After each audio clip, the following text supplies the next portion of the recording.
gums at each other any chance they get. The fight clock is brought to you by Modelo.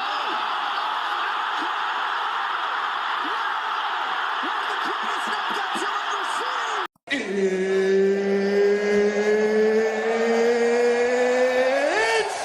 time for you to sit back, relax, and listen to a complete and fucking utter armchair expert give his completely and utterly useless opinions on the one hell of an amazing sport that is MMA. G'day, guys. I do apologise. Sorry about that. I do apologise if you hear a fan in the background. I got the fan on because it's been a bit warm here in Melbourne the past few weeks. But yeah, so this is going to be probably another short one. I'll recap UFC 306 and talk about some news that come from it. I'll briefly discuss UFC 307. And, of course, I've already talked about 308 and 309, although I will discuss something else to do with 309. And I might, if I can remember, at the end, get around to Conor McGregor's latest escapades. But UFC 306, obviously it was the debut of the Sphere card, and I'm not going to lie, it was a little disappointing. Brian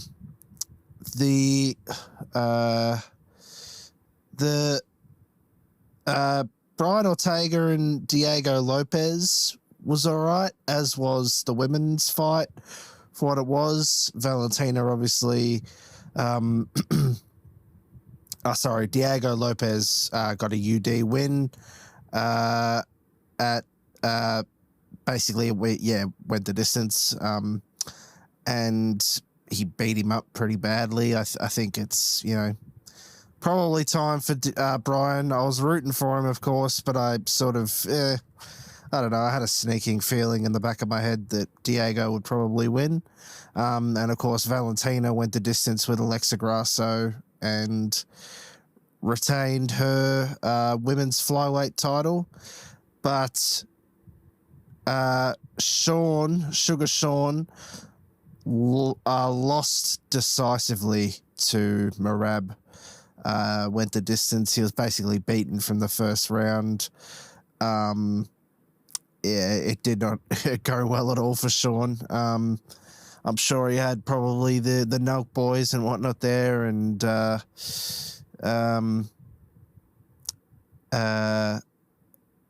it probably wasn't, a good showing in front of them, and Dana, of course. Dana.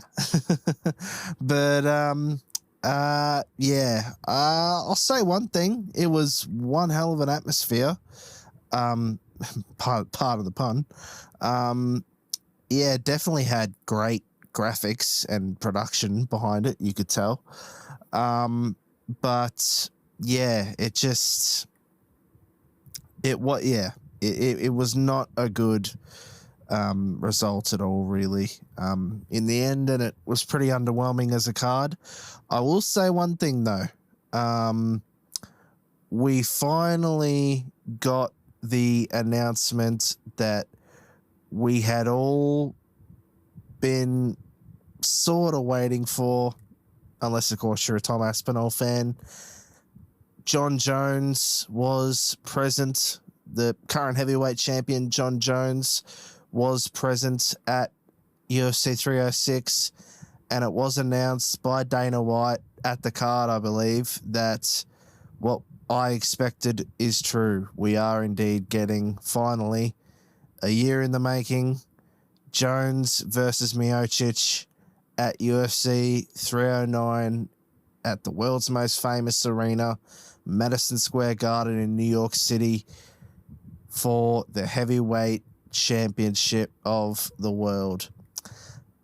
Like I said, I feel a little bit mixed about this. there is a part of me that kind of feels like it should be going to Tom Aspinall. The belt should have been stripped and it should have been, gone to him by now because he's defended the interim belt, which is ridiculous. But nonetheless, at least he's next, hopefully.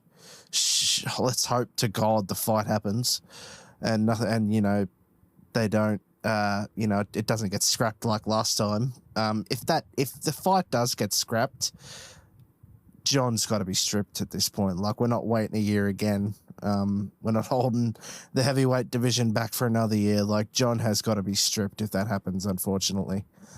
Or fight Tom if it's Stipe that's injured. I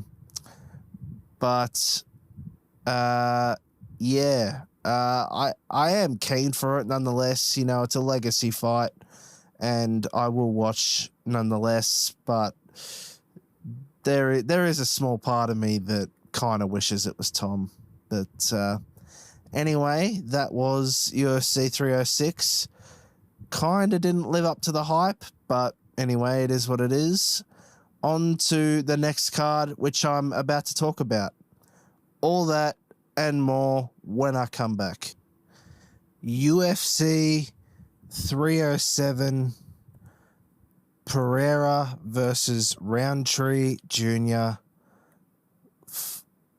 For the UFC Heavyweight Championship of the world at the Delta Center in Salt Lake City, Utah.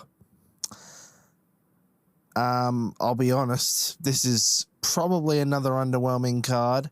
There's only really 3 fights that I care really to see on it. Kayla Harrison, of course, is coming back against, God, I forget who. But really, the main 3 fights, this card, of course, features the return of the GOAT himself at 145. Except it's a bantamweight, which is weird. It's 135. Jeez, he's gone down. But Jose Aldo comes back on this card against Mario Bautista. I'm definitely looking forward to that because, you guys know I love me some Jose Aldo. And then we get into the co-main event for the Women's Bantamweight Championship. Raquel Pennington against the former champion Julianna Pena, who of course beat, shockingly, Amanda Nunes back in, I think, 2021, either 22. I'm pretty sure it was 2021, late 2021. She beat Amanda Nunes, and then Amanda Nunes came back and beat her in 2022, and that was her last fight, which was already nearly 2 years ago. Jesus, that's crazy. They're saying the champ is the favorite. And they're saying the other guy is the favorite against Jose Aldo. Aldo's number 10 ranked. The other guy's number 11. Pretty even match as far as rankings. And they're saying that the women's bantamweight champ is the favorite, but we of course get to the main event of the evening. Alex Poatan Pereira against Khalil Rountree Jr., number 8 ranked in the heavyweight division. Obviously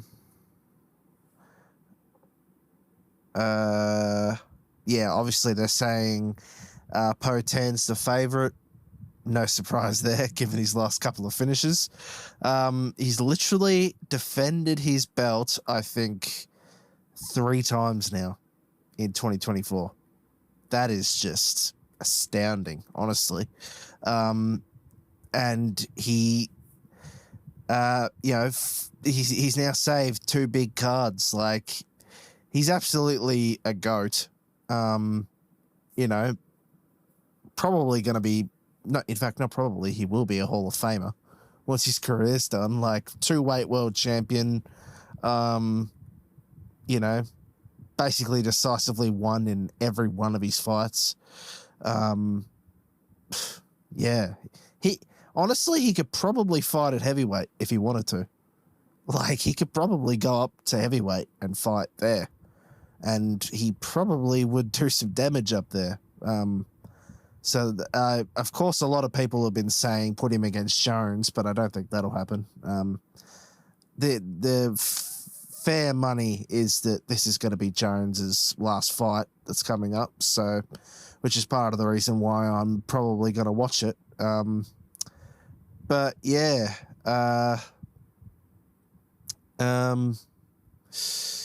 anyway, that's pretty much UFC 307. I'm going to go to the pub, as always, to watch it, have a couple of beers. Not much better, really, in Australia. I mean, it says it in my bio, of course. But, yeah, when we come back,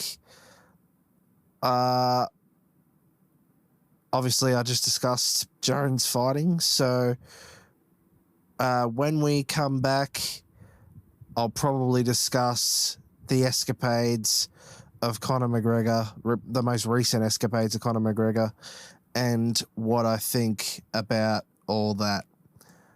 All that and more when I come back.